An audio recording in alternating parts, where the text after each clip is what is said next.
Mentari pagi di pinggiran Yogyakarta selalu datang dengan cara yang lembut. Kabut tipis menggantung di antara pohon bambu yang berjejer di tepian jalan desa, seolah enggan beranjak sebelum disapu hangat cahaya matahari. Aroma tanah basah dari sawah yang baru saja disiram embun memenuhi udara, bercampur dengan wangi daun pisang yang tertiup angin. Dari kejauhan terdengar gemericik air irigasi yang mengalir pelan, diiringi kicauan burung yang seperti melantunkan lagu penyambut hari. Di desa itu, di sebuah rumah joglo sederhana yang berdinding kayu jati, Arunika tinggal bersama ibunya, Sulastri.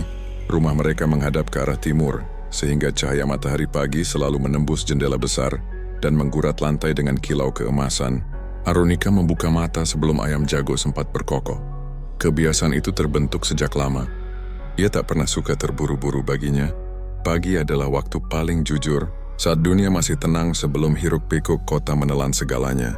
Gadis berusia 22 tahun itu duduk di tepi ranjang, membiarkan udara dingin menempel di kulitnya. Rambut hitamnya yang panjang dibiarkan terurai, beberapa helai menutupi wajahnya yang oval. Dari jendela, ia dapat melihat bentangan sawah yang masih diselimuti kabut, seperti lautan perak. Di kejauhan Gunung Merapi tampak samar namun gagah, berdiri seakan mengawasi seluruh desa Aru. Sarapan dulu sebelum ke kampus, suara Sulastri memecah kesunyian. "Iya Bu," jawab Arunika, suaranya hangat seperti pagi itu sendiri. Dapur kecil di rumah itu selalu ramai oleh aroma masakan ibu. Pagi ini Sulastri menyiapkan sayur lodeh dan tempe goreng. Mereka makan bersama di lantai beralas tikar pandan. Kebiasaan yang membuat Arunika betah meski ia sudah lama mengenal gaya hidup kota. Selesai sarapan, ia meraih tas ransel berisi buku-buku sastra. Sebagai mahasiswi jurusan sastra Nusantara di salah satu universitas ternama di Yogyakarta, Arunika dikenal rajin dan berprestasi. Namun yang membuatnya disukai banyak orang bukan hanya kepintarannya, melainkan sikapnya yang ramah dan tulus. Di kampus, senyumnya mudah dikenali. Di desa, ia tetap sederhana, tak pernah menunjukkan jarak antara dirinya dan tetangga. Perjalanan menuju kampus ditempuhnya dengan sepeda motor matic tua peninggalan almarhum ayahnya. Jalan desa yang sempit dan berkelok membawa Arunika melewati hamparan sawah hijau, ladang tembakau, dan kebun bambu yang seakan tak pernah berubah sejak ia kecil. Hanya saja, beberapa bulan terakhir, ada desas-desus yang membuat udara desa sedikit berbeda. Beberapa tetangga bercerita tentang pemuda-pemuda nakal yang kerap nongkrong larut malam di dekat jembatan irigasi, meminum minuman keras dan menakut-nakuti warga yang lewat. Meski belum ada kejadian besar, gosip itu cukup membuat para orang tua resah. Arunika menaruh catatan itu di sudut pikirannya, tetapi tak ingin menghakimi. Baginya, setiap orang punya cerita yang tak terlihat di permukaan. Ia hanya berharap desanya tetap aman. Begitu memasuki kota, suasana berubah drastis. Jalanan Yogyakarta mulai dipenuhi mahasiswa, tukang beca, dan pedagang kaki lima yang sibuk. Gedung kampusnya menjulang dengan arsitektur modern, kontras dengan rumah kayu di desanya. Arunika memarkir motor di area kampus, menyapa satpam dengan senyum yang sudah menjadi kebiasaannya. "Pagi Pak Budi," ucapnya ringan. "Pagi juga Enduk." "Semangat kuliahnya," jawab sang satpam. Di lorong fakultas, Arunika bertemu Sinta, sahabatnya sejak tahun pertama kuliah. Sinta dikenal cerewet dan penuh energi, selalu membawa cerita baru dari berbagai sudut kota. "Aru, tugas esai kritik sastra sudah kamu kumpulkan?" "Dosen itu galak loh," katanya sambil menyesap kopi susu dalam gelas plastik. Arunika tertawa kecil.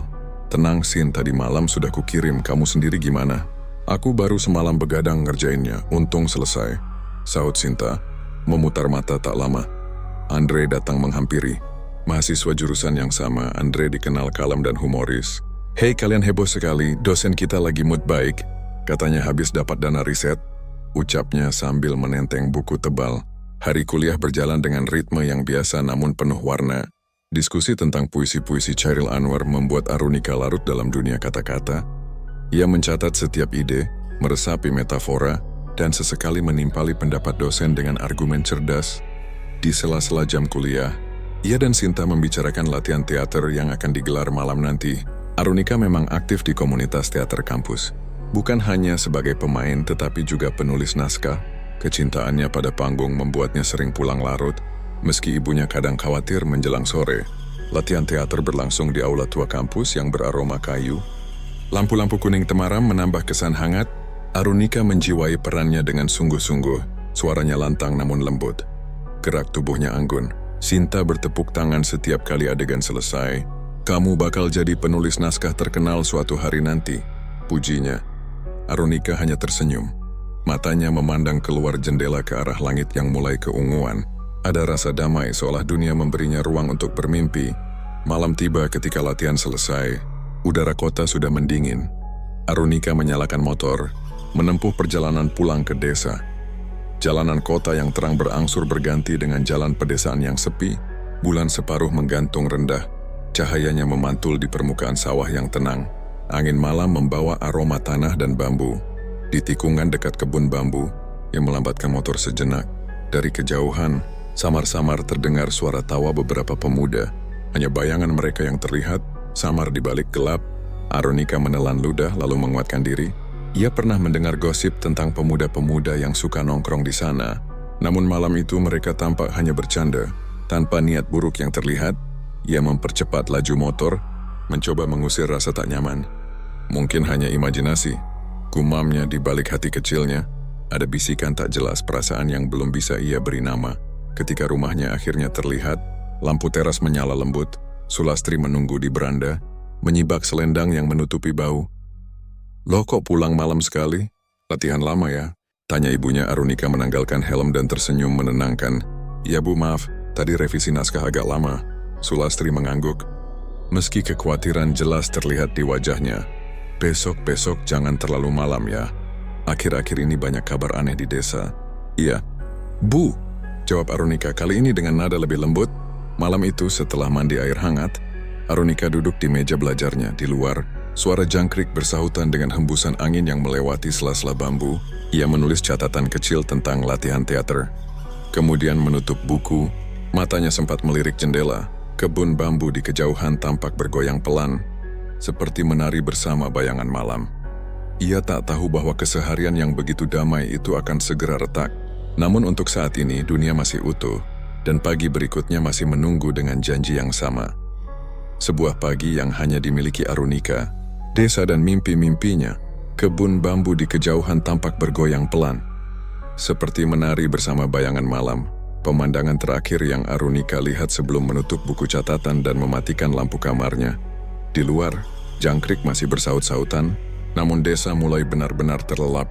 Sementara itu, di sudut lain desa, 3 pemuda duduk di sebuah warung kopi pinggir jalan yang lampunya temaram, jauh dari kehangatan rumah-rumah yang tenang. Bima, yang tertua di antara mereka, memegang gelas kopi hitam dengan tangan penuh tato kecil yang pudar. Usianya baru 25, namun garis wajahnya sudah keras seperti orang yang kenyang masalah. Di sebelahnya, Reno berbadan lebih kurus namun selalu mengenakan jaket kulit lusuh, menatap jalan sepi dengan mata setengah mengantuk. Dava, yang paling muda, memetik senar gitar butut tanpa nada pasti, seolah hanya untuk mengisi ruang di antara percakapan yang malas. Warung itu berdinding kayu dengan cat yang mulai mengelupas. Bau kopi robusta bercampur asap rokok kretek menebal di udara. Di luar, cahaya lampu jalan jarang-jarang membuat bayangan pohon pisang di seberang jalan bergoyang seperti siluet raksasa. Mahasiswi kota makin aneh, gumam Bima, memecah keheningan. Datang ke desa cuma numpang tinggal, tapi gaya seperti orang penting. Lihat saja Arunika itu, pulang malam, bawa motor sendiri sok sibuk, nggak tahu apa desa ini punya aturan. Reno mendengus. Biarin lagian dia nggak ganggu kita, paling cuma latihan teater katanya. Tapi memang, cara dia jalan itu kayak ngeremehin orang kampung. Dava menoleh singkat, senar gitarnya berhenti bergetar. Kalian aja yang iri, dia kan pinter, manis juga. Orang-orang kampus ya wajar pulang malam, kan banyak kegiatan. Bima melirik tajam, membuat Dava segera menunduk lagi. Kamu masih bocah, kau nggak paham rasanya lihat orang luar datang, bawa uang, bawa gaya, sementara kita begini-begini saja. Kerja susah, tanah sawah makin sempit, mereka bisa kuliah, kita nongkrong di sini tiap malam. Percakapan itu berlanjut dalam nada sinis, seperti bara kecil yang dikipas angin. Tidak ada rencana jahat yang diucapkan, hanya amarah diam yang menumpuk di dada mereka, bercampur dengan rasa iri yang tak diakui. Mereka bertiga memang pengangguran. Bima pernah bekerja di pabrik garmen di kota, tapi keluar setelah bertengkar dengan mandor. Reno mencoba menjadi sopir ojek daring, namun ponsel dan motornya rusak dan tak kunjung diperbaiki. Dava lulusan SMA yang masih mencari arah, hanya mengikuti dua seniornya karena tak punya teman lain. Malam semakin larut, udara desa yang semula sejuk kini membawa dingin yang menempel di kulit. Dari kejauhan suara motor terdengar mendekat, knalpotnya khas sepeda matic yang biasa lewat jalan desa. 3 pasang mata itu serentak menoleh. Arunika Bima mengenali cahaya lampu motornya yang berkelebat di antara kebun bambu. Gadis itu melaju tenang, wajahnya terlihat sekilas di bawah sinar bulan. Rambutnya tertiup angin, sorot matanya fokus ke jalan, tak menyadari bahwa beberapa meter dari sana, 3 pemuda memperhatikannya dari balik bayang. Reno menyipitkan mata, mengikuti laju motor hingga hilang di tikungan. Dia lewat sendirian lagi, yang bisik Reno. Nada suaranya samar antara kagum dan iri. Bima menahan komentar, hanya meneguk kopi yang sudah dingin. Dava menunduk, kembali memetik gitar tanpa suara. Sementara itu, Arunika memang baru saja menyelesaikan latihan teater yang cukup melelahkan. Aula tua kampus masih bergaung oleh tawa teman-temannya ketika ia pamit lebih dulu. Di atas motor, ia menelpon ibunya sebelum sinyal hilang begitu memasuki jalan pedesaan. "Bu, Aru baru berangkat pulang. Tadi latihan agak lama." Suaranya terdengar hangat meski sedikit serak karena banyak berbicara. "Loh, kok lama sekali?" Ibu sempat khawatir, jawab Sulastri dari ujung telepon, disertai bunyi radio kecil yang memutar tembang Jawa. "Maaf Bu, tadi harus revisi naskah. Sebentar lagi sampai rumah kok, Ibu jangan tunggu di luar ya. Dingin malam-malam." "Baiklah, hati-hati nak. Lewat kebun bambu jangan ngebut. Jalannya licin habis hujan," pesan Sulastri. Suara keibuannya menembus bising angin malam. Arunika tersenyum walau ibunya tak bisa melihat. "Ya Bu, sampai rumah Aru kabari." Telepon ditutup, meninggalkan hanya suara mesin motor dan desiran angin yang menggesek dedaunan. Lampu jalan di jalur desa memang tak banyak, hanya 1-2 yang menyala redup. Di sisi kiri, kebun bambu menjulang seperti dinding hijau gelap, bergoyang perlahan setiap kali angin lewat. Di kanan sawah terbentang sunyi, memantulkan cahaya bulan pucat. Arunika menyesuaikan kecepatan. Matanya waspada pada tikungan. Ia tak menyadari bahwa beberapa meter di belakang, dari arah warung kopi yang terletak agak tersembunyi, 3 pasang mata masih menatap punggungnya yang semakin jauh. Warung kopi itu kembali sunyi setelah deru motor Arunika menghilang. Bima menghembuskan asap rokok, matanya tetap menatap jalan. Reno memecah kesunyian dengan suara rendah.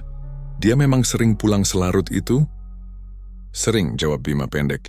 "Setiap latihan teater. Kayaknya enggak punya rasa takut." Dava menelan ludah. Resah mendengar nada suara kedua temannya. "Ya mungkin dia percaya desa ini aman," katanya pelan. "Lagi pula orang kampus kan jadwalnya beda." Bima hanya mengangkat bahu. Namun di balik sorot matanya, ada kilatan yang sulit diartikan.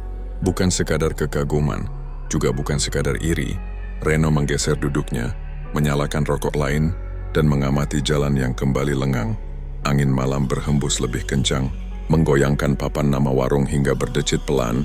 Di kejauhan suara anjing desa menggonggong sekali, lalu senyap bulan tampak semakin tinggi, menumpahkan cahaya pucat ke atas sawah.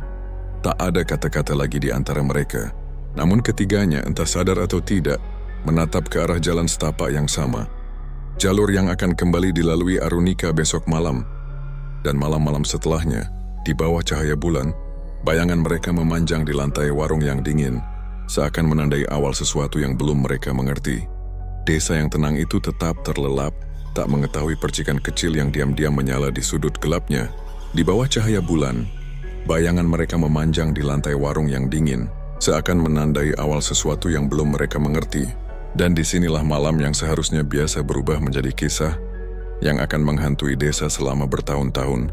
Udara pekat menempel pada kulit ketika Bima berdiri. Gerakannya mengusik kursi kayu yang berdecit lirih. "Aku pulang dulu," ucapnya datar. Namun tatapannya tetap tertuju ke jalan setapak yang baru saja dilalui Arunika.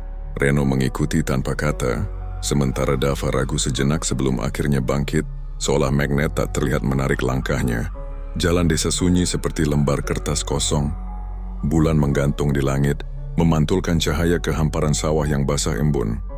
Sepatu mereka menapaki tanah berpasir, menimbulkan bunyi lirih yang tenggelam di antara suara jangkrik. Tak ada rumah di sekitar, hanya deretan kebun bambu di kiri dan kanan. Daun-daunnya bergesek seperti bisikan rahasia. Arunika mengendarai motornya beberapa ratus meter di depan, tanpa menyadari bayang-bayang yang bergerak di belakang.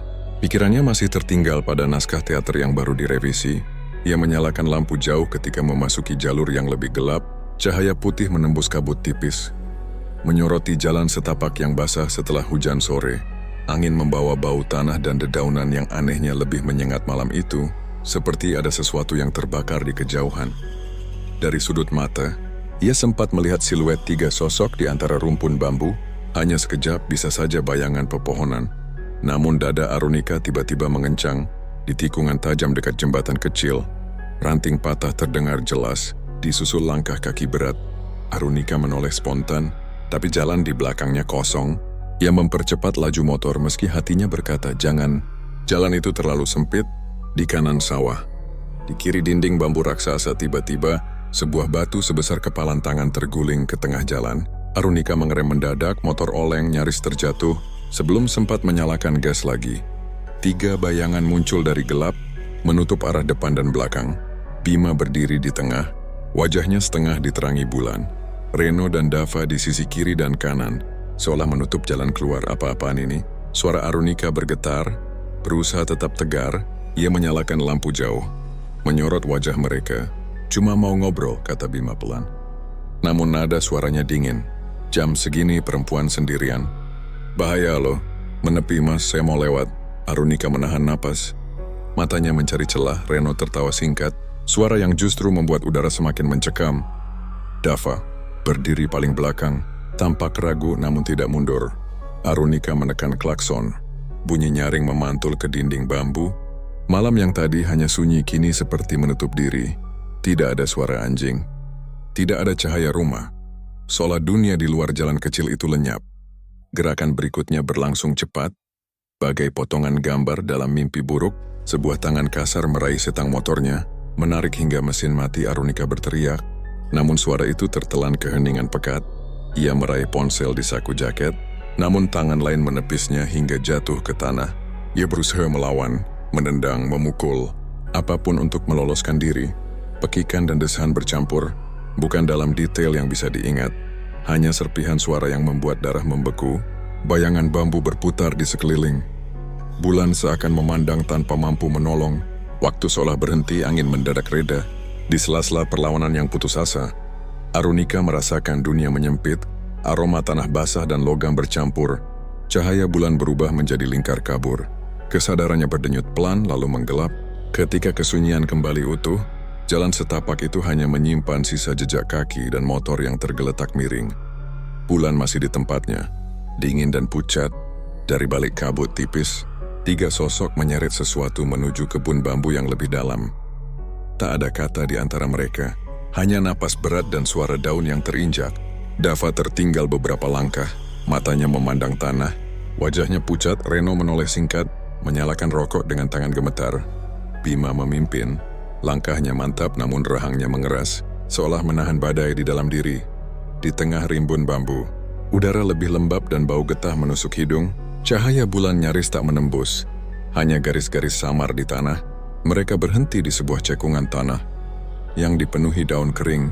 Angin berdesir pelan, menimbulkan suara seperti bisikan panjang. Ayo cepat, Bima berkata singkat. Tak ada jawaban. Dava menoleh ke belakang, seakan berharap ada seseorang atau sesuatu yang bisa menghentikan mereka, tapi hanya kegelapan yang menatap balik. Setelah itu malam menelan segalanya, hanya suara bambu berderak ketika angin kembali datang, menutup rapat rahasia yang baru saja lahir. Di ujung desa, Sulastri menunggu di beranda rumah dengan lampu minyak yang mulai kehabisan sumbu. Ines memegang ponsel, menatap layar yang tetap gelap. Pesan yang ia kirim belum dibaca. Setiap detik terasa lebih panjang. Setiap hembusan angin seperti membawa pertanda. Ketika fajar akhirnya menyingsing, kabut tebal masih menggantung di atas sawah. Burung-burung berkicau pelan, seakan ragu menyambut pagi.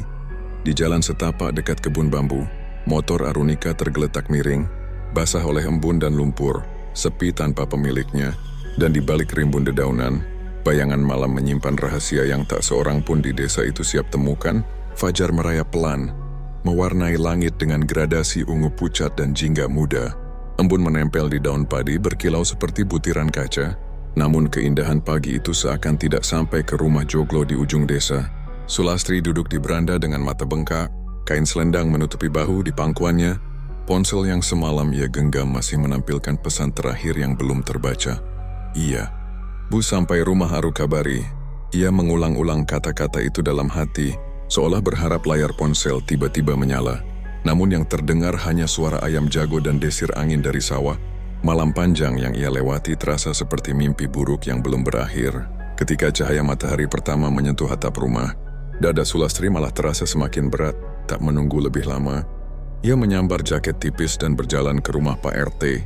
Wajahnya pucat, rambutnya berantakan, tetapi tekadnya tegas. Pak, Arunika belum pulang. Ucapnya terbata saat pintu rumah Pak RT terbuka. Semalam dia berangkat dari kota, katanya mau pulang setelah latihan.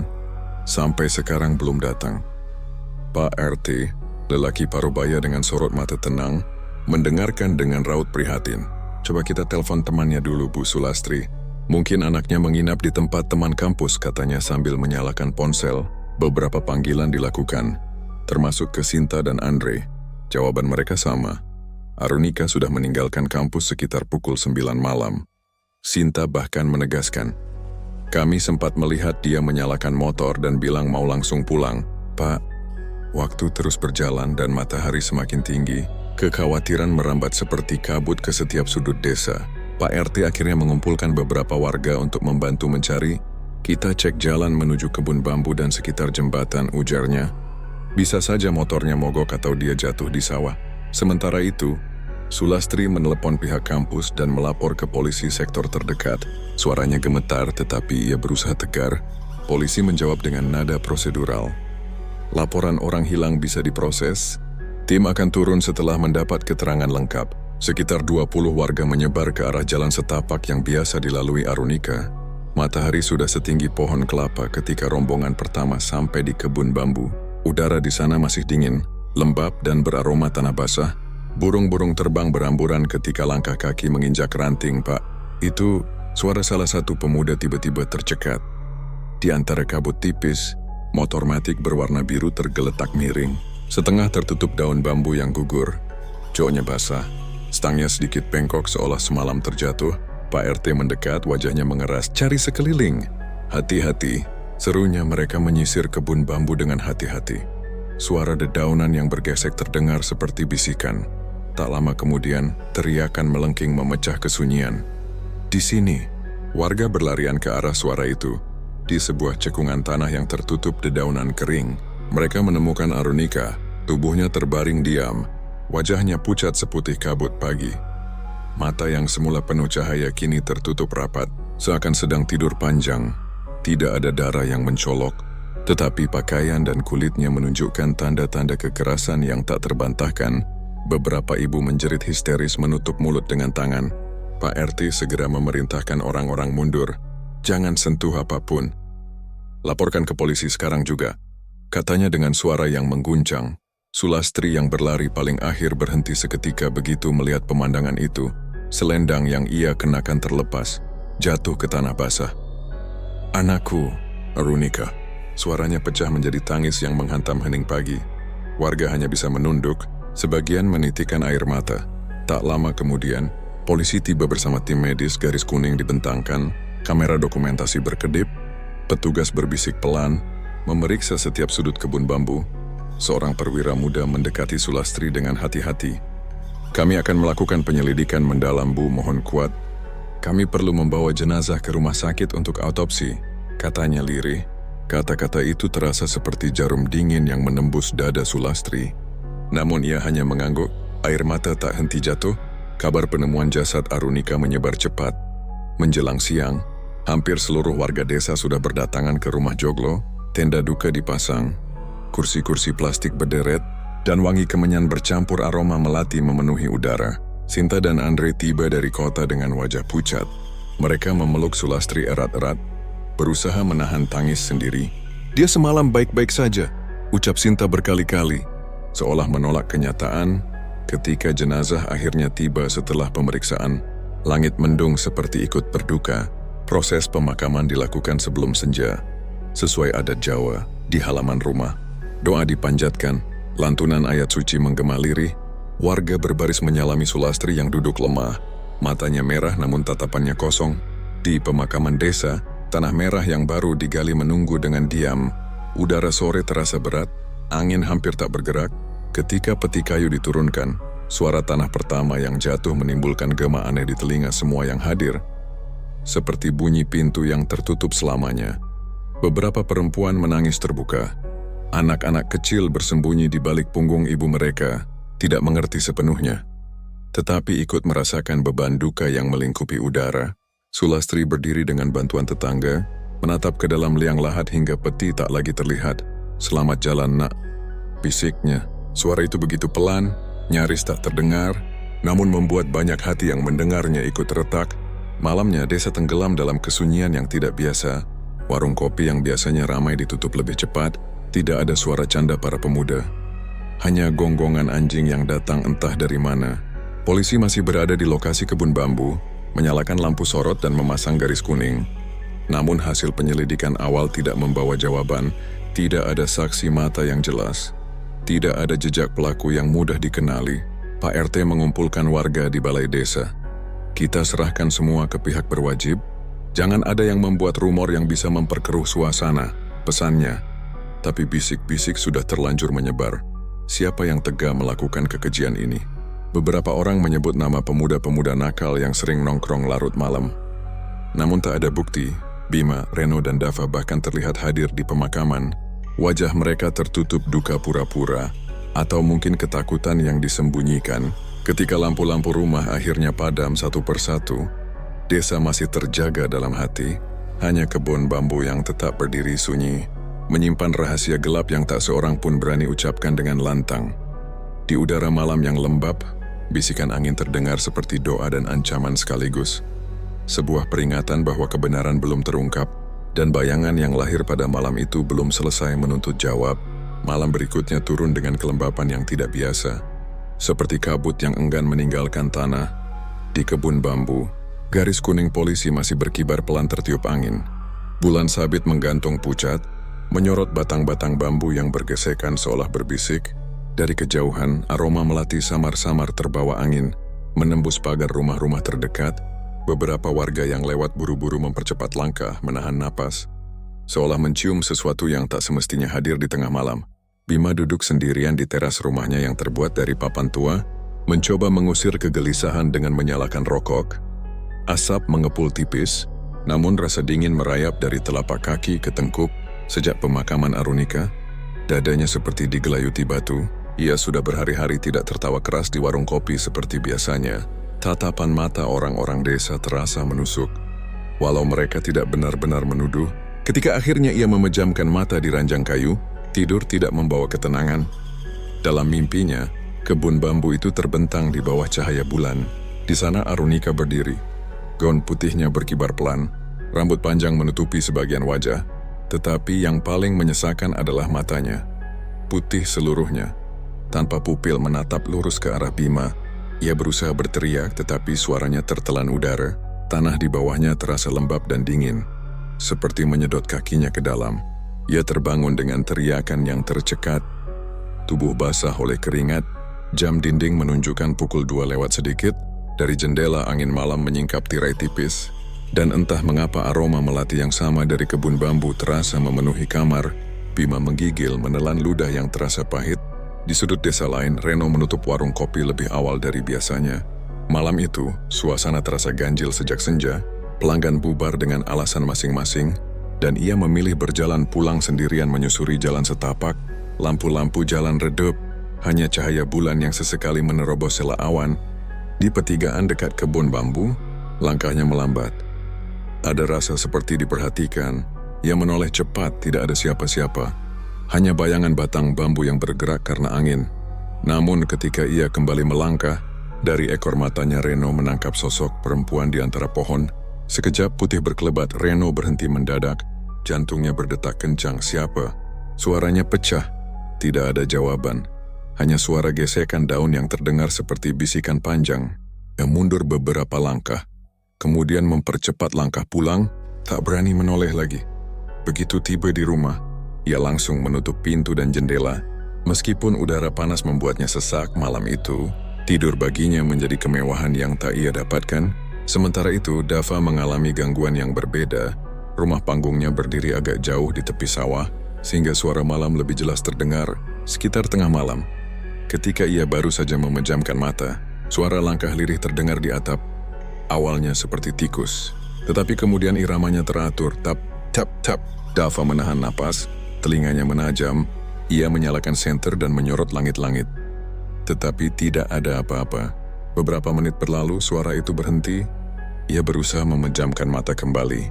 Namun baru saja kantuk menghampiri. Bunyi langkah itu kembali, kali ini lebih berat, seperti seseorang berjalan pelan-pelan di atas genteng. Tap, tap. Ia memutuskan keluar dengan membawa senter dan sebilah bambu. Udara malam menggigit kulit. Ia menyorot atap rumah. Sawah di sekelilingnya sunyi tak bergerak. Tidak ada apa-apa, tidak kucing, tidak burung. Hanya bulan yang pucat dan angin yang membawa wangi melati samar. Wangi yang tidak seharusnya ada di tengah ladang. Ketika Dava masuk lagi, sebuah suara halus terdengar dari arah dapur, seperti napas seseorang yang menahan tawa. Ia terdiam, menunggu, sunyi. Jantungnya berdetak begitu kencang hingga telinganya sendiri berdenging. Ia menutup pintu dengan cepat dan mengunci rapat, menyalakan lampu hingga terang benderang. Tapi malam itu tak memberinya ketenangan. Hari-hari berikutnya menjadi semakin ganjil. Warga desa mulai bercerita tentang bisikan yang datang dari kebun bambu saat dini hari, seperti suara perempuan melantunkan doa. Para petani yang pulang larut mengaku mencium wangi melati yang kuat padahal tidak ada pohon melati di sekitar sana. Anjing-anjing desa menggonggong ke arah yang sama setiap malam. Gigi mereka terbuka seolah melihat sesuatu yang tak kasat mata. Bima, Reno, dan Dava berusaha menyimpan kegelisahan masing-masing. Mereka masih nongkrong di warung kopi, tetapi tawa mereka kaku. Sesekali tatapan mereka saling bertemu, seakan masing-masing tahu sesuatu tanpa perlu kata-kata. Tidak ada yang berani membicarakan malam itu, tetapi bayangan Arunika seperti mengikuti mereka kemanapun pergi. Bima yang biasanya lantang kini lebih sering diam. Ia sering terkejut mendengar suara samar namanya dipanggil ketika sendirian. Reno selalu menoleh setiap kali angin malam bertiup, seolah seseorang berjalan di belakangnya. Dava tak lagi tidur lelap. Tiap malam ia menunggu langkah di atap yang kini datang seperti ritual. Ketika matahari terbenam dan desa kembali diselimuti kegelapan, ketiganya tahu bahwa sesuatu telah berubah sejak jasad Arunika ditemukan. Bukan sekadar rasa bersalah yang menghantui, melainkan sesuatu yang jauh lebih tua dan dingin. Sebuah kehadiran yang tidak terlihat namun semakin nyata, menuntut perhatian yang tak bisa mereka abaikan. Dan di kejernihan malam yang hanya diisi gesekan daun bambu, bisikan itu terdengar makin jelas, seolah dunia di balik tirai sedang mengetuk, meminta pintu balas dendamnya dibuka. Pagi berikutnya, kabut turun lebih pekat daripada biasanya. Sawah-sawah di pinggir desa terlihat seperti laut susu, sementara sinar matahari berjuang menembus lapisan putih yang berat. Di rumah panggung milik keluarga Dava, suasana mendadak riuh. Dari kejauhan terdengar suara perempuan menjerit, memanggil-manggil nama putranya. Pak RT yang kebetulan lewat bergegas mendekat. "Ada apa, Bu?" tanyanya dengan nada cemas. Ibunda Dava menahan tangis di ambang pintu. "Anak saya, panasnya tinggi sekali kulitnya." "Astagfirullah. Lihat sendiri, Nak." Pak RT melangkah masuk. Dava terbaring di dipan bambu. Tubuhnya menggigil meski udara pagi lembab dan hangat. Yang membuat semua orang tercekat adalah warna kulitnya. Kebiruan seperti habis direndam air dingin berhari-hari. Keringatnya berbau aneh. Campuran besi dan bunga yang sulit dijelaskan. Dava dengar suara bapak, ujar Pak RT, menunduk mendekati wajahnya. Kelopak mata Dava terbuka setengah. Bola matanya bergerak gelisah, seolah menatap sesuatu yang tidak terlihat orang lain. Bibirnya bergetar dan dari tenggorokan keluar suara serak. "Dia di sini." "Siapa, Fa?" Ibunya bertanya dengan nada panik. Dava menoleh pelan ke arah jendela yang tirainya menyingkap oleh angin. "Arunika," bisiknya nyaris tak terdengar. Lalu tubuhnya kembali menggigil hebat. Berita Dava jatuh sakit menyebar cepat. Beberapa tetangga datang menengok, termasuk Bima dan Reno. Mereka berdiri kaku di ujung ruangan. Tatapan mereka saling bertukar sekejap. Tidak ada kata-kata yang keluar. Aroma melati samar-samar memenuhi udara, membuat Reno menelan ludah. Dokter desa dipanggil. Setelah memeriksa, keningnya berkerut dalam kebingungan. Suhu tubuhnya sangat rendah, padahal dia menggigil seperti demam tinggi, gumamnya. "Ini bukan gejala yang biasa." Kita harus bawa ke rumah sakit kota secepatnya. Namun sebelum rencana itu terlaksana, keadaan Dava memburuk dengan kecepatan yang tak masuk akal. Sore harinya, kulit kebiruan itu semakin pekat, seperti lebam yang menyebar. Bau anyir bercampur wangi melati semakin kuat. Ibunya menyalakan dupa dan membaca doa. Air mata tak henti mengalir. Menjelang malam, Dava mengigau lagi. Suaranya lebih jelas meski lemah, membuat bulu kuduk semua orang meremang. Aku lihat dia. Rambut panjang, matanya putih. Dia tersenyum. Dia di sini. Setiap kata diucapkan dengan jeda panjang, seolah ia sedang berjuang melawan sesuatu yang mencekik. Pak RT memerintahkan agar jendela ditutup rapat, tetapi angin tetap menyelinap, membawa aroma bunga yang menusuk. Lampu-lampu di luar rumah berkelip aneh. Redup terang tak beraturan. Warga yang berdiri di teras merasa hawa dingin merayap di kulit mereka. Dingin yang tidak wajar untuk malam tropis. Tepat sebelum tengah malam, Dava menarik napas panjang. Tubuhnya menegang sebentar. Lalu terkulai, ibunya menjerit memanggil namanya berkali-kali. Dokter yang masih berada di sampingnya hanya bisa menggeleng pelan. Innalillahi wa inna ilaihi raji'un. Ucapnya lirih. Namun ketakutan tak berhenti di situ. Dalam hitungan menit, kulit Dava mulai menunjukkan tanda-tanda pembusukan yang biasanya baru muncul berhari-hari setelah kematian. Bercak kehitaman muncul di leher dan lengan, menyebar seperti tinta di air. Bau anyir berubah menjadi campuran yang lebih tajam, membuat beberapa orang menutup hidung dan mundur. Ibunda Dava menatap tak percaya. Suaranya pecah-pecah, bagaimana mungkin? Ini belum 1 jam. Pak RT segera menenangkan warga. Kita harus tetap tenang. Segera urus jenazah sesuai adat, katanya. Meskipun wajahnya sendiri pucat pasi, keesokan harinya seluruh desa geger. Kematian Dava yang mendadak dan pembusukan yang cepat menjadi bahan pembicaraan di setiap sudut, di warung kopi. Bisik-bisik bergema seperti serangga malam. Katanya sebelum meninggal, dia menyebut nama Arunika. Ujar seorang lelaki tua dengan nada pelan namun penuh makna. Waktu saya lewat rumahnya, baunya aneh sekali, sahut yang lain. Seperti melati, padahal bukan musimnya. Kabar itu menyebar ke telinga Bima dan Reno yang duduk di sudut warung. Bima menatap gelas kopinya yang sudah dingin. Reno menggenggam rokok tanpa menyalakan api. Bibirnya menegang, ini cuma kebetulan, kata Bima akhirnya. Suaranya terdengar lebih seperti meyakinkan diri sendiri. Dava memang sering sakit, mungkin penyakit lama kambuh. Penyakit apa yang bikin orang membiru begitu? Potong Reno pelan, matanya gelisah menatap keluar. Dan kenapa dia sebut nama Arunika? Bima membalas dengan tatapan tajam, mencoba menutupi rasa takut. Jangan bicara sembarangan. Kita nggak ada hubungannya. Namun keduanya tahu, kata-kata itu tidak cukup menyingkirkan bayangan yang menghantui. Malam demi malam sejak kematian Arunika, hidup mereka dipenuhi gangguan, bisikan. Wangi melati, langkah-langkah tak terlihat. Kini Dava telah tiada dengan cara yang tak bisa dijelaskan. Pemakaman Dava dilakukan secepat mungkin. Sebelum senja, warga datang berbondong-bondong, sebagian berbisik takut-takut.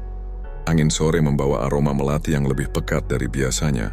Menempel di pakaian dan rambut para pelayat, beberapa perempuan tua memegang tasbih erat-erat. Bibir mereka komat kamit membaca doa perlindungan. Sulastri Ibu Arunika hadir dengan wajah dingin dan mata sembab. Ia berdiri di tepi liang lahat, menatap tanah merah tanpa berkata apa-apa. Orang-orang memperhatikan, bertanya-tanya dalam hati, apakah ia merasa puas atau justru semakin berduka? Ketika malam turun, desa seolah kembali dicekam ketakutan. Lampu-lampu rumah dinyalakan lebih terang. Pintu dan jendela dikunci rapat. Tetapi rasa aman tetap sulit diraih. Di kejauhan kebun bambu berdiri sunyi, daunnya bergesekan seperti suara perempuan berbisik. Suara yang sama yang mulai menjadi bagian dari setiap mimpi buruk di desa itu. Bima dan Reno berjalan pulang dalam diam.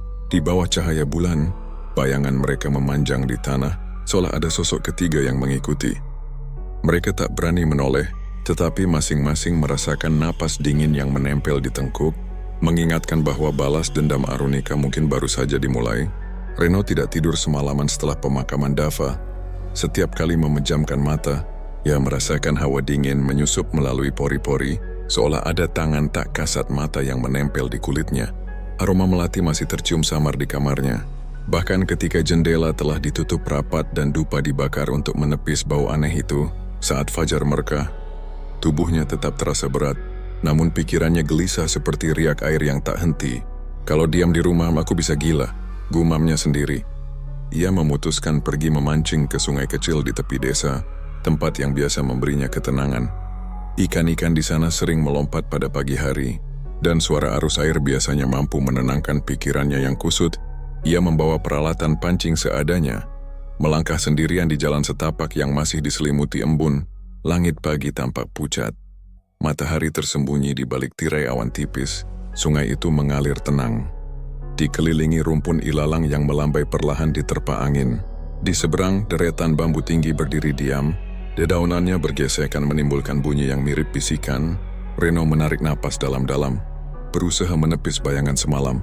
Ia duduk di batu besar di tepi sungai dan melempar kail. Air berkilau memantulkan cahaya samar, membuat pola-pola aneh yang bergerak bersama arus. Untuk sesaat, ketenangan itu berhasil meredakan ketegangannya. Burung-burung kecil berkicau di kejauhan, dan angin membawa aroma tanah basah yang segar. Namun ketenangan itu tidak bertahan lama. Sekitar setengah jam kemudian, Reno merasakan sesuatu yang berbeda. Suara kicau burung berhenti mendadak. Angin pun seolah lenyap, meninggalkan udara yang anehnya hangat. Air sungai yang tadinya mengalir lembut tampak melambat. Hampir seperti kaca, Reno mengerutkan kening. Matanya menatap ke permukaan air yang tiba-tiba memantulkan bayangan lain selain dirinya. Di antara pantulan langit dan ranting bambu, muncul sosok perempuan bergaun putih. Rambutnya panjang, menutupi sebagian wajah, namun garis bibirnya tampak jelas. Sebuah senyum yang dingin. Mata yang memandang dari permukaan air itu putih seluruhnya, sama seperti yang diceritakan Bima tentang mimpinya.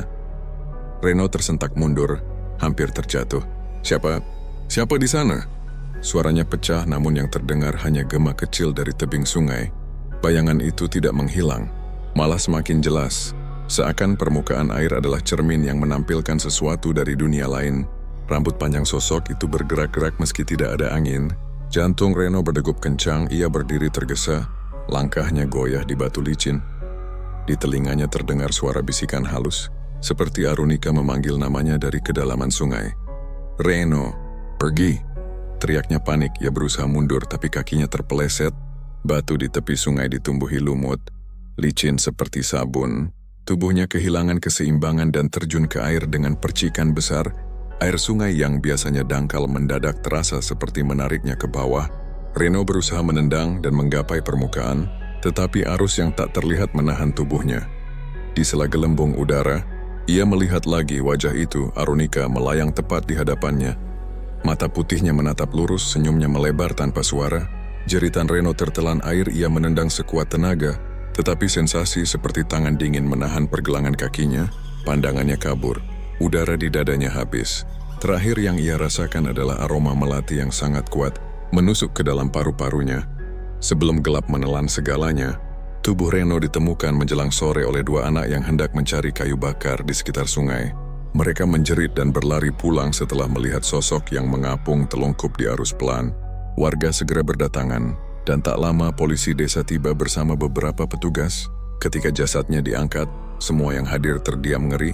Wajah Reno membeku dalam ekspresi ketakutan yang tak wajar.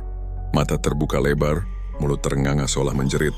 Kulitnya pucat kebiruan, seperti mayat yang sudah lama terendam. Padahal ia baru menghilang beberapa jam. Dari tubuhnya tercium wangi melati yang begitu tajam, membuat beberapa orang menutup hidung dan beristighfar. "Seperti Dava," bisik salah satu warga dengan suara gemetar. "Cepat sekali membiru." Dan baunya sama. Pak RT mengatur agar jenazah segera dibawa ke rumah duka. Sulastri yang mendengar kabar itu datang ke lokasi dengan langkah pelan. Ia berdiri di tepi sungai, tatapannya tajam menembus riak air. Tidak ada air mata, hanya wajah dingin yang sulit dibaca. Beberapa warga saling pandang, takut namun juga merasa ada sesuatu yang adil sedang bekerja. Di warung kopi malam itu, pembicaraan tentang kutukan tak bisa dibendung lagi. Orang-orang duduk melingkar, suara mereka lirih. "Ini pasti arwah Arunika," kata seorang lelaki tua. Suaranya penuh keyakinan. Dia menuntut balas. "Dava dulu yang kena, sekarang Reno, siapa selanjutnya?" "Aku dengar sebelum jatuh Reno teriak-teriak seperti bicara dengan seseorang," sahut yang lain. "Anak-anak yang nemu jenazahnya bilang air tiba-tiba jadi tenang seperti kaca. Itu bukan hal biasa."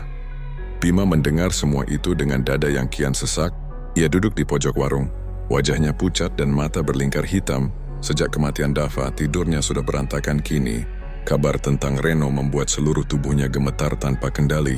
Ini bukan kutukan, ia mencoba berbicara, suaranya parau.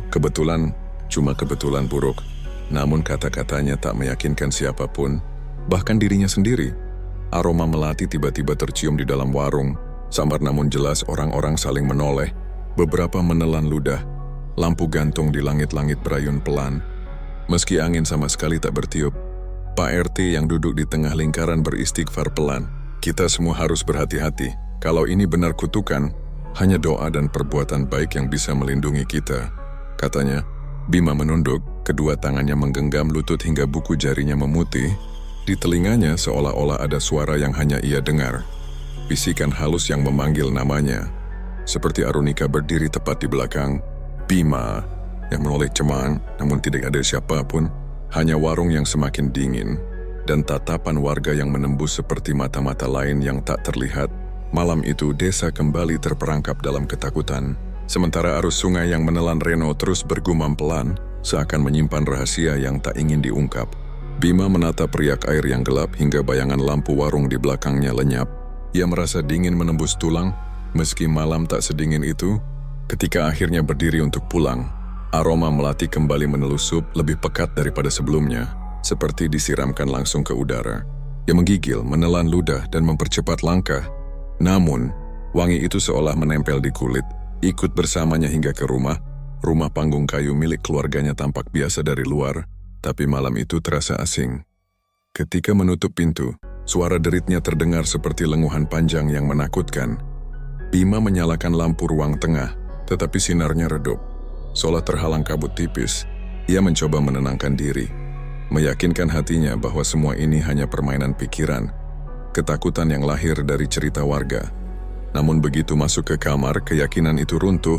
Di cermin kecil yang tergantung di dinding, ia melihat bayangan lain. Bukan pantulan dirinya, melainkan sosok perempuan bergaun putih yang berdiri tepat di belakang. Rambut panjangnya menutupi wajah, tetapi mata putihnya tampak jelas menatap balik. Bima menjerit, terhuyung ke belakang hingga punggungnya membentur tembok.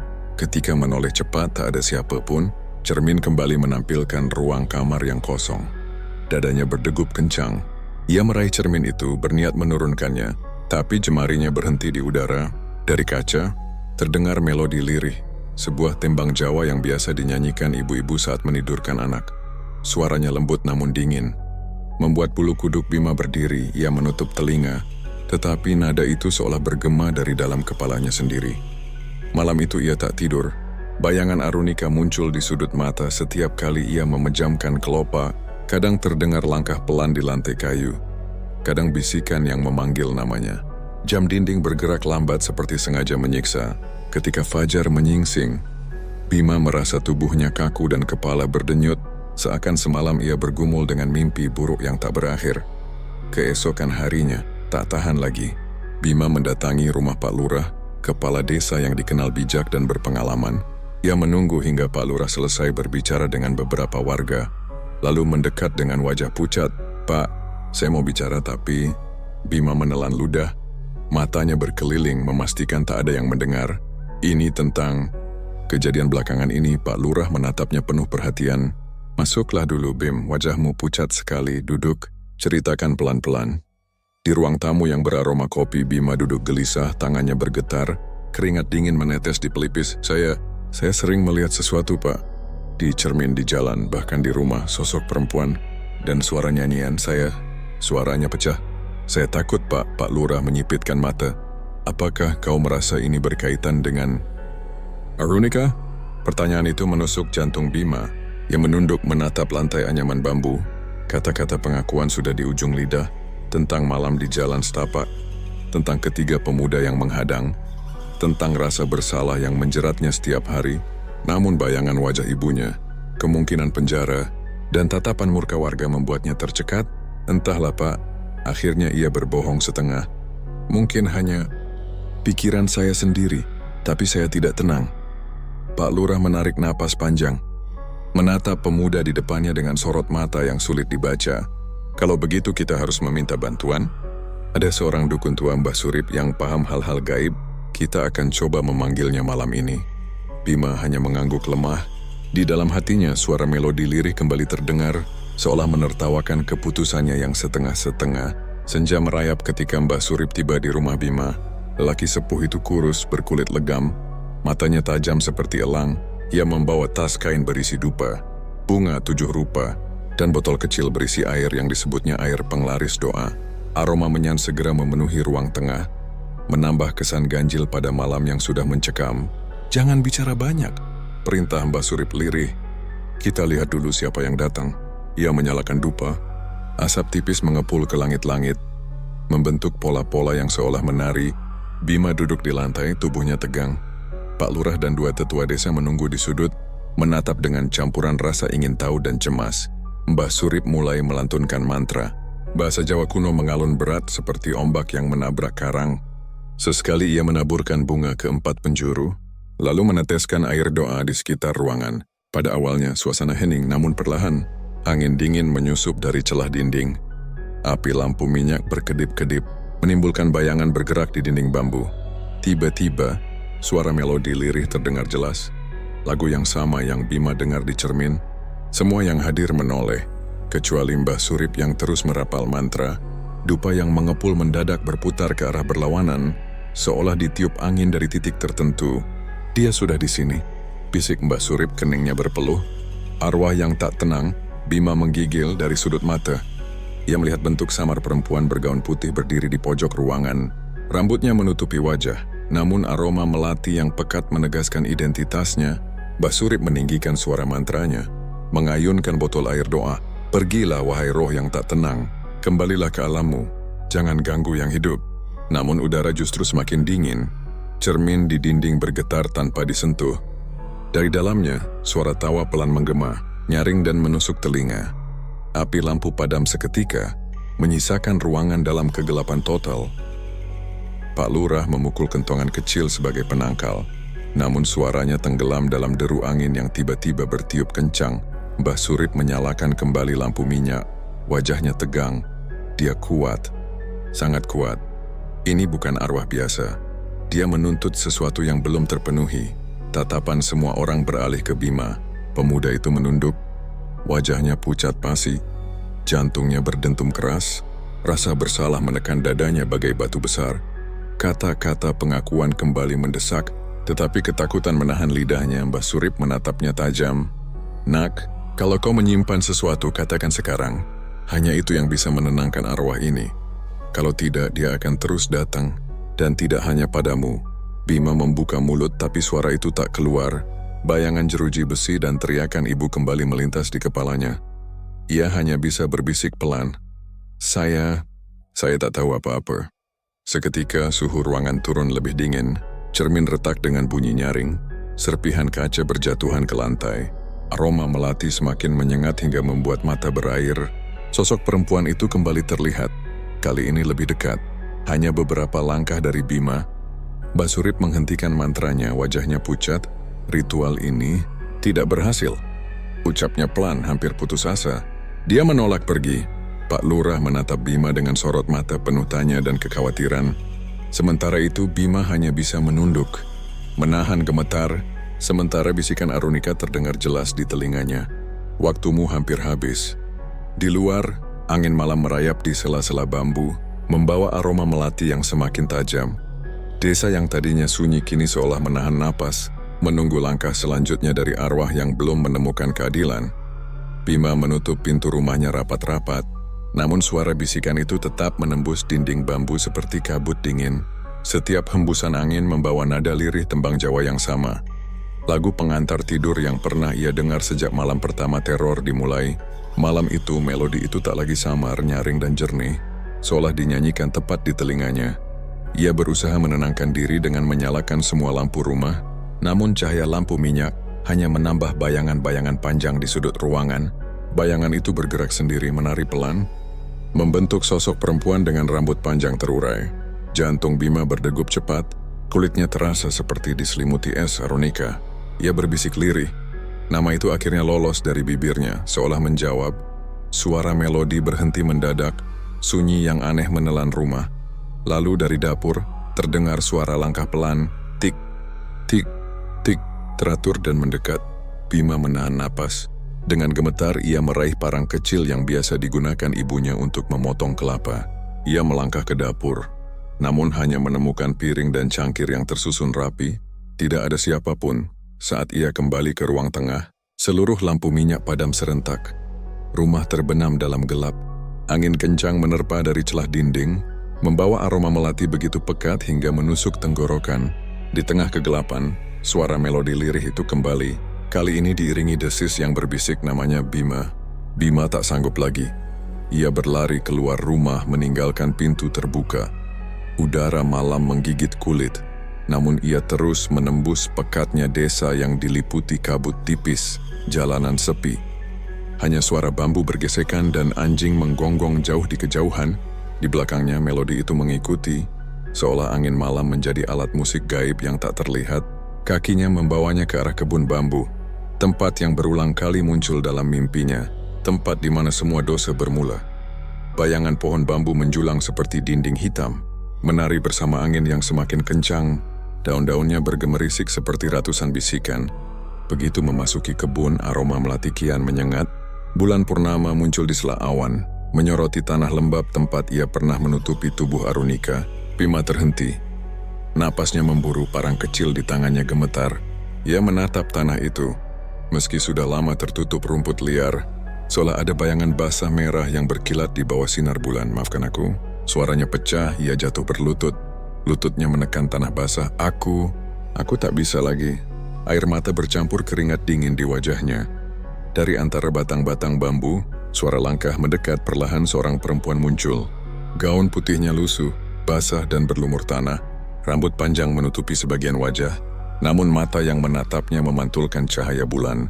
Putih sepucat tulang, menembus hingga ke jiwa. Arunika. Bima memanggil, suaranya nyaris tak terdengar. Sosok itu mendekat tanpa suara, hanya aroma melati yang semakin menusuk. Angin bertiup kencang, menumbangkan ranting dan membuat daun bambu beterbangan. Bima memundurkan diri, tapi kakinya terasa berat, seolah tanah menahannya. Aku minta maaf, ia terisa. Kini benar-benar menangis. Aku yang salah, tolong. Arunika menundukkan kepala sedikit, dan seketika suara melodi itu kembali, namun kali ini lebih jelas, lebih nyaring, seperti nyanyian yang keluar langsung dari bumi. Tanah di sekeliling mereka bergetar ringan. Bima berusaha berdiri, tapi tubuhnya lemas. Napasnya tersengal.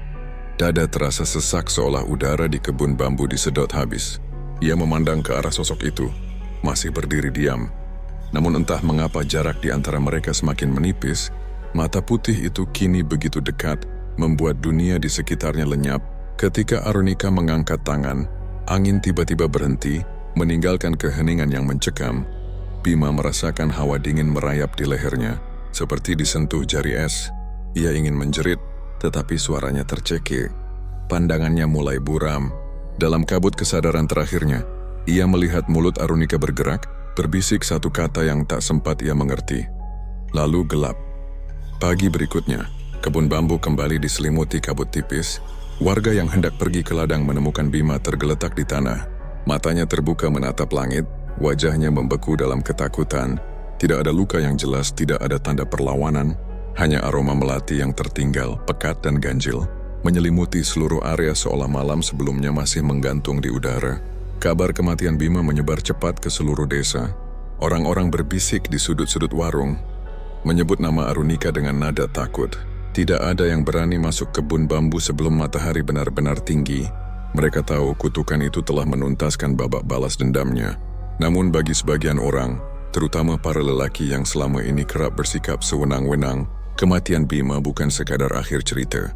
Itu adalah peringatan bahwa apa yang pernah mereka anggap sebagai bisikan hantu kini menjadi hukum tak tertulis.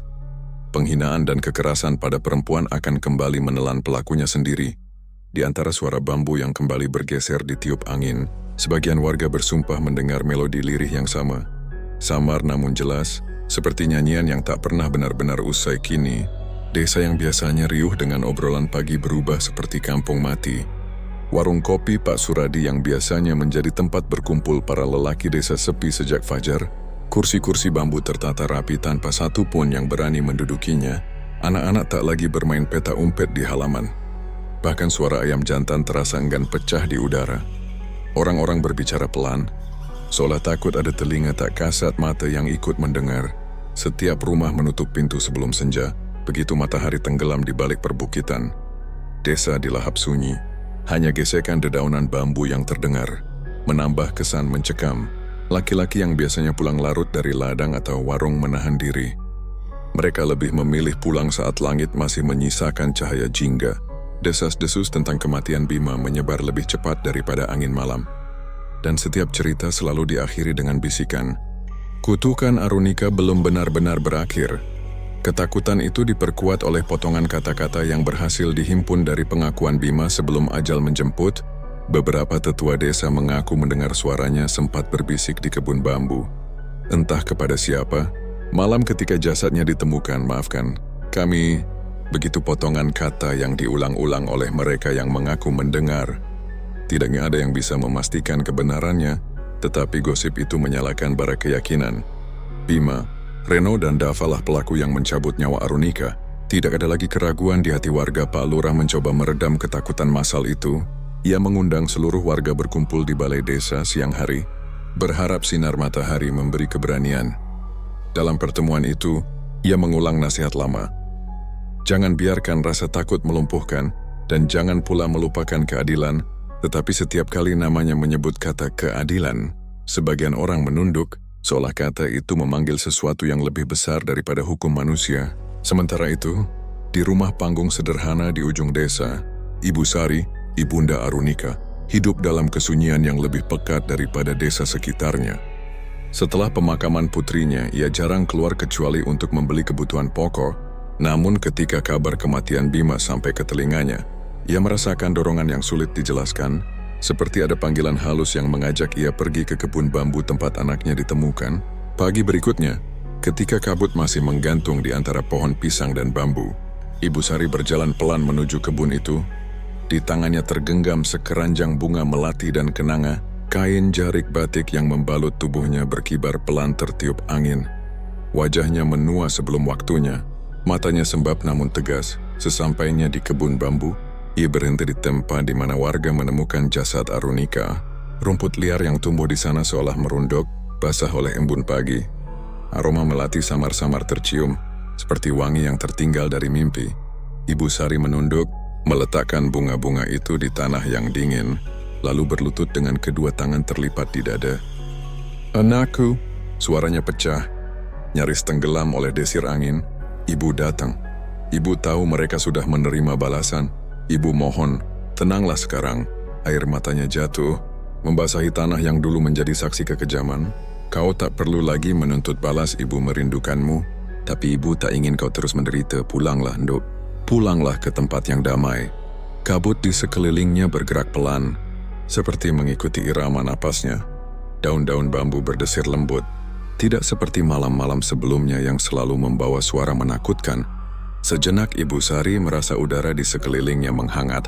Ada wangi melati yang jauh lebih lembut, tidak lagi menusuk di kejauhan. Sekelebat cahaya putih melintas di antara batang bambu, begitu cepat hingga tak bisa dipastikan. Namun Ibu Sari tahu entah bagaimana, bahwa putrinya mendengarkan. Ia melanjutkan doanya, membaca ayat-ayat yang dihafalnya sejak kecil. Setiap kata terasa menenangkan, seolah menyulam kembali benang-benang yang sempat terputus. Ketika selesai, ia menutup doa dengan bisikan lirih, "Damailah Arunika, ibu selalu mencintaimu." Saat Ibu Sari berdiri, sinar matahari menembus kabut, memantulkan cahaya ke batang-batang bambu. Untuk pertama kalinya sejak tragedi itu, kebun bambu terasa seperti bagian dari alam yang hidup, bukan tempat kematian. Berita tentang ziarah Ibu Sari menyebar ke seluruh desa. Beberapa warga yang semula dicekam ketakutan mulai merasakan kelegaan aneh. Seolah ada tirai gelap yang terangkat sedikit, meski malam masih diiringi gesekan daun bambu. Melodi lirih yang dulu sering terdengar kini jarang muncul. Namun ketenangan itu tidak sepenuhnya menghapus rasa waspada. Para lelaki desa tetap menutup pintu sebelum gelap. Mereka membawa pulang pesan diam yang kini menjadi semacam hukum tak tertulis. Jangan lagi ada yang berani menyentuh kehormatan perempuan dengan kekerasan. Pak Lurah menegaskan hal itu dalam pertemuan berikutnya. Kita tidak boleh menunggu arwah menuntut balas baru kita sadar. Kita harus menjaga anak-anak perempuan kita, menghormati mereka, melindungi mereka. Jangan pernah ada lagi yang seperti Arunika. Kata-kata itu diterima dengan anggukan sunyi. Bagi warga, tragedi Arunika bukan sekadar kisah sedih, tetapi peringatan yang menembus generasi malam berikutnya. Desa masih tenang. Angin berembus membawa aroma melati yang samar, seolah hanya tinggal kenangan. Di rumah panggungnya, Ibu Sari menatap langit dari jendela. Bibirnya bergetar dalam doa syukur. Ia percaya, walau tak sepenuhnya hilang, roh putrinya akhirnya menemukan jalan pulang. Dan di kebun bambu, bulan purnama menggantung tanpa gangguan, memantulkan cahaya lembut ke tanah yang kini menjadi monumen tak kasat mata. Peringatan abadi bahwa keadilan, entah dari bumi atau langit, pada akhirnya akan menemukan jalannya sendiri. Beberapa bulan pun berlalu setelah malam ketika Ibu Sari berziarah dan memohon arwah putrinya untuk tenang. Musim hujan datang silih berganti, menorehkan hijau baru pada daun-daun bambu yang dulu terasa menakutkan. Jalanan tanah yang dulunya lengang perlahan kembali ramai oleh langkah anak-anak desa. Suara canda mereka yang sempat menghilang berbulan-bulan kembali terdengar, seperti menandai bahwa kehidupan, meski terluka, selalu berusaha menyembuhkan diri. Warung kopi Pak Suradi, yang selama berpekan-pekan sepi seperti rumah hantu, kini kembali penuh. Para lelaki desa kembali berkumpul di sana, bercakap tentang ladang, cuaca, dan hasil panen. Namun, ada yang berubah di balik tawa mereka. Percakapan malam tak lagi diselingi candaan yang merendahkan perempuan. Tidak ada lagi ejekan yang dulu dianggap lumrah. Setiap kata kini ditimbang, seolah setiap lelaki menyadari bahwa batas-batas kesopanan bukan sekadar adat, melainkan pagar yang tak boleh ditembus. Para mahasiswi yang tinggal di desa itu untuk program penelitian juga merasakannya. Mereka bercerita betapa berbeda suasananya dibanding tahun-tahun sebelumnya. Tidak ada lagi siulan nakal ketika mereka melintas di jalan, setapak menuju kebun atau sungai. Tidak ada lagi tatapan yang membuat langkah mereka tergesa. Rasa aman yang dulu hanya mereka bayangkan kini nyata.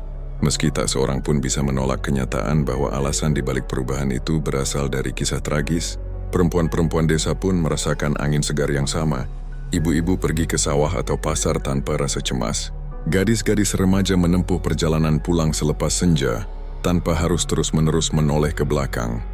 Ada penghormatan baru yang tumbuh diam-diam, bukan karena ancaman manusia, tetapi karena keyakinan bahwa sesuatu atau seseorang tetap mengawasi. Dan memang, nama Arunika tidak pernah pudar dari ingatan. Di setiap sudut, kisahnya menjadi semacam legenda yang diceritakan dengan nada hormat. Anak-anak mendengar dari kakek nenek mereka tentang seorang gadis yang berani melawan takdir kejam, yang meski raganya telah tiada, tetap menegakkan kebenaran.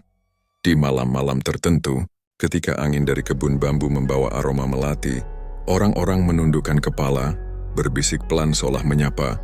Pak Lurah bahkan menetapkan sebuah malam khusus setiap tahun, tepat di tanggal hilangnya Arunika, sebagai malam doa bersama. Warga berkumpul di balai desa, menyalakan lampion dan menabur bunga melati di jalanan. Acara itu bukan hanya untuk mengenang, tetapi juga sebagai janji bersama. Tidak akan ada lagi kekerasan yang dibiarkan. Para pemuda duduk paling depan, mendengarkan doa dan nasihat para tetua, menyadari bahwa mereka memegang tanggung jawab untuk menjaga kehormatan setiap perempuan di desa. Ibu Sari, meski masih membawa duka yang dalam, terlihat lebih tenang. Setiap kali ia melintas di jalan desa, orang-orang menatapnya dengan hormat. Ada yang menawarkan bantuan membawa belanjaannya, ada pula yang menyalami tangannya dengan penuh takzim. Ia tak pernah banyak bicara, hanya tersenyum samar ketika orang menyinggung nama putrinya. Dalam hatinya ia tahu Arunika telah menemukan tempatnya di antara legenda, jauh dari penderitaan, meski tetap dekat di hati setiap orang yang pernah mengenalnya. Namun, tak jarang ada kejadian kecil yang mengingatkan semua bahwa legenda itu bukan sekadar cerita untuk menakut-nakuti anak-anak. Kadang-kadang, di malam-malam tertentu saat bulan penuh menggantung, warga yang pulang terlambat mengaku mendengar melodi lirih, serupa nyanyian masa kecil yang tak pernah mereka hafal. Beberapa bersumpah melihat bayangan perempuan muda berdiri di tepi kebun bambu. Wajahnya tak jelas namun kehadirannya menenangkan. Bukan menakutkan, mereka pulang dengan hati berdebar, tapi bukan karena ketakutan. melainkan rasa hormat yang sulit dijelaskan. Bahkan para pendatang yang tidak mengenal kisahnya pun kadang merasakan sesuatu. Seorang mahasiswi dari kota yang datang meneliti kebudayaan desa pernah bercerita bahwa ia mencium wangi melati kuat ketika lewat di dekat kebun itu, padahal tidak ada bunga yang sedang mekar. Ketika warga mendengarnya, mereka hanya saling pandang dan mengangguk paham. Tidak perlu penjelasan panjang, semua sudah mengerti. Seiring waktu, legenda Arunika melampaui batas desa. Orang-orang dari daerah lain mendengar kisahnya, datang berziarah diam-diam, menabur bunga di kebun bambu. Beberapa menuliskan cerita itu di majalah atau blog, menekankan bagaimana sebuah tragedi dapat menumbuhkan kesadaran kolektif. Namun bagi warga, cerita itu bukan sekadar artikel atau bahan diskusi. Bagi mereka, Arunika adalah penjaga, simbol yang hidup di antara bisik angin dan wangi melati. Pada malam peringatan kematian Arunika yang ketiga, Ibu Sari berdiri sendirian di tepi kebun bambu, mengenakan kain jarik yang sama seperti saat ziarah pertama. Angin membawa harum melati yang lembut, menempel di kulit seperti doa. Ia menatap langit penuh bintang dan berbisik pelan, "Terima kasih, Nak, karena kau tetap menjaga kami." Daun-daun bambu berdesir seolah menjawab. Dalam desiran itu, ia merasakan sentuhan yang tak kasat mata, hangat dan menenangkan. Tidak ada ketakutan, hanya kepastian bahwa putrinya benar-benar ada di sana. Bukan untuk menuntut, melainkan untuk menjaga. Sejak malam itu, keyakinan akan kehadiran Arunika menjadi bagian tak terpisahkan dari identitas desa. Orang-orang hidup lebih berhati-hati, saling menghormati, dan mengingat bahwa setiap tindakan memiliki konsekuensi. Dan meski waktu terus berjalan, meski generasi berganti, wangi melati yang kadang datang bersama angin senja selalu menjadi pertanda. Arunika masih mengawasi, memastikan tidak ada lagi yang berani menindas. Di bawah cahaya bulan yang memantul pada helai-helai bambu, legenda itu berbisik tanpa suara, tidak mengancam, tidak menakutkan, hanya sebuah janji abadi bahwa keadilan sekali lahir akan selamanya menjaga.